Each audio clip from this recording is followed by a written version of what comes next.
Thank you for tuning in to Heartland Arms, your source for training and education for firearms. Today, we are going to go over range gear. And range gear, I would recommend getting your own eyes, ears, stuff like that. But let's go. Yeah, we have it all right here, right? So you have eyes, ears, targets, of course, your firearms, you'll have your magazines, you'll have ammo, you'll have everything that you're going to need for that you're going to take to the range, okay? So, um, we're going to start our way down, Oops. okay? Not what I meant. Yep, you got to cut it over on the new equipment. When you Yeah, hit the cut, it'll it's go back over. it's different. Sorry, we got new equipment, so Mikey is learning a little bit of new equipment. So, these are eyes. There we go. That's what we get. So you're going to see a lot of the studio lights reflecting in these. But these are eyes. These are the white. It looks like he grabbed my wife's glasses. So they're the yellow yellow lenses and apparently purple stylish. I'm not opposed to wearing these. I could. They say don't make fun of a guy with pink shooting glasses. Probably not the person you want to mess with. I'm just saying. But no, these help. The different lenses are you can see them right there. They're the yellow help. They're also for driving and stuff like that. Um, these are very very important in the range bag. If you wear glasses, I would recommend getting some of these that will fit over your glasses. Don't just rely on your prescription lenses to do that. Get actual shooting glasses. These are designed to take an impact so they don't like break or put glass in your eye. They're built for shooting. And I would recommend getting your own. Do the ranges have them? Yes. But I like to have my own just because, you know what? I don't want to wear someone else's glasses. I don't know what those been through. I don't know. I just like to have my own. I also like to have my ears. These are some very old ears I have. These are probably my oldest ears. Um, wow, you found the old ones. These are good. I like these. They also make the little earplugs that you could go in. So if you're really sensitive, sometimes you put the earplugs in and then you put these over the top like this. So, and then of course you put your hat over or this goes over your hat. They also have these. Um, these are nice too. These just, you can plug in like this, generally like this, or if you want them over your head like this. You go like this. They help block out the sound. If I normally like to combine it. I don't like these. I like to combine them too. Some people just like these. It blocks enough. It does exactly what they want. If they're not shooting something too loud, sometimes these work. That was a cough here. These are a safety for your ears. Guns are loud. Um, you have a cartridge normally ejecting out of here. It's a loud explosion. Um, Safety for the shooter is eye protection, ear protection. Now, I know silencers are becoming and I hate the word silencers. They're not really silencers because they don't actually silence the round, which we talked about in a previous episode. But it reduces the sound, okay? So I prefer the word suppressor because it lowers some of that sound.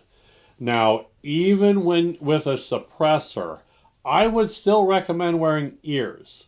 The reason why the suppressor is good is if I'm driving down the road and I see some guy getting ready to, Here he's coming with his gun, and he's a bad guy. He's going to do all stuff. I can't go, oh shoot, 1 minute, I'll be with you 1 minute, I gotta get ready. That just doesn't happen. Okay, it doesn't work that way. So if I had a suppressor, I could I could shoot and I could defend myself. I could protect me and my family without being a cost to my ears. Okay. Anytime you're dealing with a firearm, you are putting yourself in a little bit of risk too. Okay. So if you think that, oh, I want to carry a gun so I can just go, I could be as badass. That's not what you that's not the message you should take from any of this. And if you've taken that message, I would suggest going to talk to somebody, because you need more help than anybody than I'm professionally able to give you. Okay. Also, the one thing in there is I like to have targets. I like to actually these targets. I got them cheap. I don't remember they came with the thing. This is a really good small target where if I have a target up there, I may put a couple of these up on the target out there, roll it out on the range, and then I have 3 different targets that I could shoot at. Um, and the reality is I don't care about the point system on this. I'm just trying to see how accurate I'm going to get. Because if I put this right here, and so there it is, if I can hit that black, that's critical. Okay, so if I know I can hit the black on this, I can make a critical shot here. So these are good to have. They're always good. Of course, your ammo magazines. I would recommend having a couple extra magazines, some speed loaders when you go into the range. That should definitely be in the range bag, and a bag itself. And a range bag shouldn't be a duffel bag. Okay, if you're doing a duffel bag, yeah, that's a lot of stuff. You want If you have a duffel bag full of your range bags because you have several of them, that's one thing. But yeah, range bag should be, something that's small that carries your eyes, ears protection. You have your gun bag that's carrying your firearm, and then sometimes I'll have my ammo in my range bag. They're normally in 2 separate places. And then when I get in there, there's normally at the range there's normally a little room that you sit in there and you load all your firearm, you load all the magazines, get everything ready, and then okay, get my eyes, ears out. They're all in this room. Get all this stuff on, and then I move into the range, and then I could go shoot. You could also have any kind of discussion out there with anybody you're with. That's a good option to do as well. Now, there's differences between must-haves and like to have. Okay, I want to say one of the must-haves, and I don't have it on the table here. A must-have is, I think, some type of Leatherman or some type of multi-tool, because if you have a jam or something goes wrong, it's a screwdriver. It's kind of an all-in-one piece. I really think that that's a must-have to have when you're going to the range. I also think that a cleaning kit is kind of a good thing to have. Now, you don't have to have it. I think that's not a. Some people could consider it a must-have. Some people won't. I don't like to clean. I'm not going to go to, unless I'm going there and talking with people and cleaning. I don't like cleaning my firearms out in public. I'll take those home. We'll clean them and they'll get put away. That way I can give them the proper attention that they need. But having a cleaning kit on hand, because they have the rods and everything. If you have a casing that gets stuck, that rod will help. You open it up, you lock it open, and then you use that rod down there to kind of push it out. And then generally, if you have like a lighting kit or a bore light, you can look down and see, okay, why did that happen? What is there anything? So those are really nice to have, and they're kind of on the cusp of must have and you know must have and really, really would like to have. It's kind of one of those things that's just a little bit different. But tools and accessories, as far as that, tape, loaders, markers, those all are really nice to have. I really want to say they're key gear. Gloves are also a good key gear. And I also recommend a hat. I also recommend always having a hat because that helps protect the top of your head. Um, I normally have my head shaved pretty good. Um, Winter, holidays got away from me, so I didn't get a good clean shave yet. But when I have one of those rounds, and if it comes up and it hits the side of your head, it can cut it, it can do that, and then I don't want to have to worry about any of that stuff. So I like to have protection there. I also will like to wear long sleeve shirts when I go to the range. That same reason. I don't want a hot round to come over and clip me. Sometimes it's hot, sometimes they're a little sharp after and they come up, and I don't want to deal with that on top of everything else. Um, so those are a couple things that I like to have. Um, and I always recommend kind of keep it simple. Don't go overboard on this because I mean, there's no reason to have the kitchen sink up there. And they're like, well, I will tell you another tool that I like to have that's actually in a lot of my kits as well, a toothbrush. Because a toothbrush could clean grime, could brush things off, clean something off, remove something. So I like to have like a little toothbrush just to help, clean something off. Or if I get a little gunk on something, I could clean that off, a little more oil than I wanted somewhere. It's kind of a nice thing to have. So there's all kinds of stuff that you can have in the range bag. Pack it and prepare it before you go to the range. You pull that off and you get your stuff in there. So I go, okay, I want my eyes over here, this here.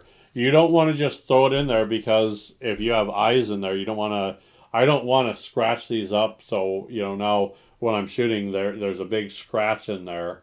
Um, it's just not good. I don't want to puncture the padding here on this. I don't want to throw this in there and then now because I threw something on top of it, broke this piece off or this piece, and they come off. You can replace them, but I don't want that plastic piece to break because I was just throwing around. So pack and prepare, clean it up pretty nice when you're done. Go through what you want and what's good for you.